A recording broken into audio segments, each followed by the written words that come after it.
Welcome to episode 34 of the Animorphs Read Along broadcast. Today we are talking about book 29, The Sickness. A wonderful book indeed. I think it's safe to say there's officially a pattern with Cassie books. The 4 books, 14, 24, tend to be very lighthearted, and then the 9 books with 9, 19, 29, heavier, morally and philosophically complex. This book propels the plot forward in a major way, and I'm not one to complain about the length of the series because I'm grateful for every book that we have, and I'm always up for spending more time with the Animorphs, but it's been a while since we really got at the heart of this whole conflict, which is the Animorphs trying to stop the Yeerk invasion, and it's just really satisfying. It's like, yes, something's happening with this Yeerk war, because these books do have an end, and we do have to get from point A to point B, so this definitely helps us on our journey from book 1 to book 54. So there's 2 major plots going on in the story. One is that Axe is sick with something called the Yem Foot, and apparently it's gonna kill him, but it's also very contagious, and even his human friends are able to catch it. So throughout the book, all the Animorphs are falling sick with basically severe flu-like symptoms. And the clock is ticking, and they have to remove a gland from Axe's brain. But then the other storyline is that Aftran, the Yeerk who Cassie had her big experience with in book 19, has apparently started something called the Yeerk Peace Movement, and they have this little subversive group in the Yeerk ranks,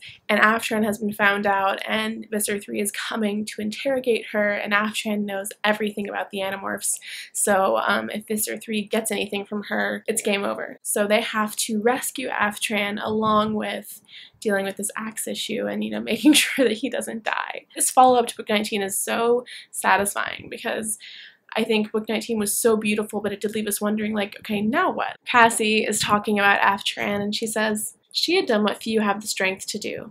She had questioned the beliefs she had been raised with, and ultimately, she had chosen to go against her society, to turn away from everything she had once believed, to become the enemy of those closest to her. There are 2 new morphs in this book, and they're both super exciting. The part where they are thinking of going down to the Yeerk pool, and they're gonna morph eel and go through the sewer system. So cool. And especially that part right before everything goes to crap when Jake is like, okay, it's gonna be a bunch of turns left, then pass, then right, then left, then pass. And he's like, it's gonna take 3 seconds, you gotta just do it, react. And I was just like, oh my gosh, this is so intense. I was on the edge of my seat.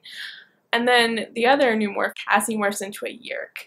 And we get to see the other side of that equation, and she gets to find out what it's like to have a host and, learn the mechanisms of controlling a body and experience that joy firsthand of, what it's like to go from being blind and relying only on sonar to having, the full range of sight and color and sound.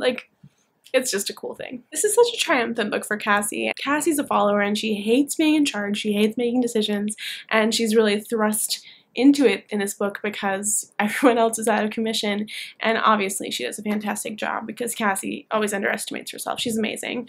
But I just feel like this was such a heroic book for her. It was really a chance for her to win one, and she deserves that because she's just, she's been through some stuff, and I think emotionally struggles the most with all of this, except for maybe Tobias. So Mr. Tidwell and Ilum, his Yeerk, are a very interesting little thing because, at this point they're working together and they consider each other friends, and whenever Ilum leaves Mr. Tidwell, Mr. Tidwell says, oh, I always feel so empty when he's gone. But this book, I think the most important thing that happens in this entire book is the ending, when they give Aftran the morphing power, and they're like, you can pick an animal, stay in it for 2 hours, and bam. This is a big deal because, this doesn't have to stop with Aftran. So much I loved about this book, but I really loved how motherly Cassie was with little sick Axe. She kept on calling him pet names. I just loved all the character stuff going on in this book. It was the kind of thing where characters weren't necessarily developing,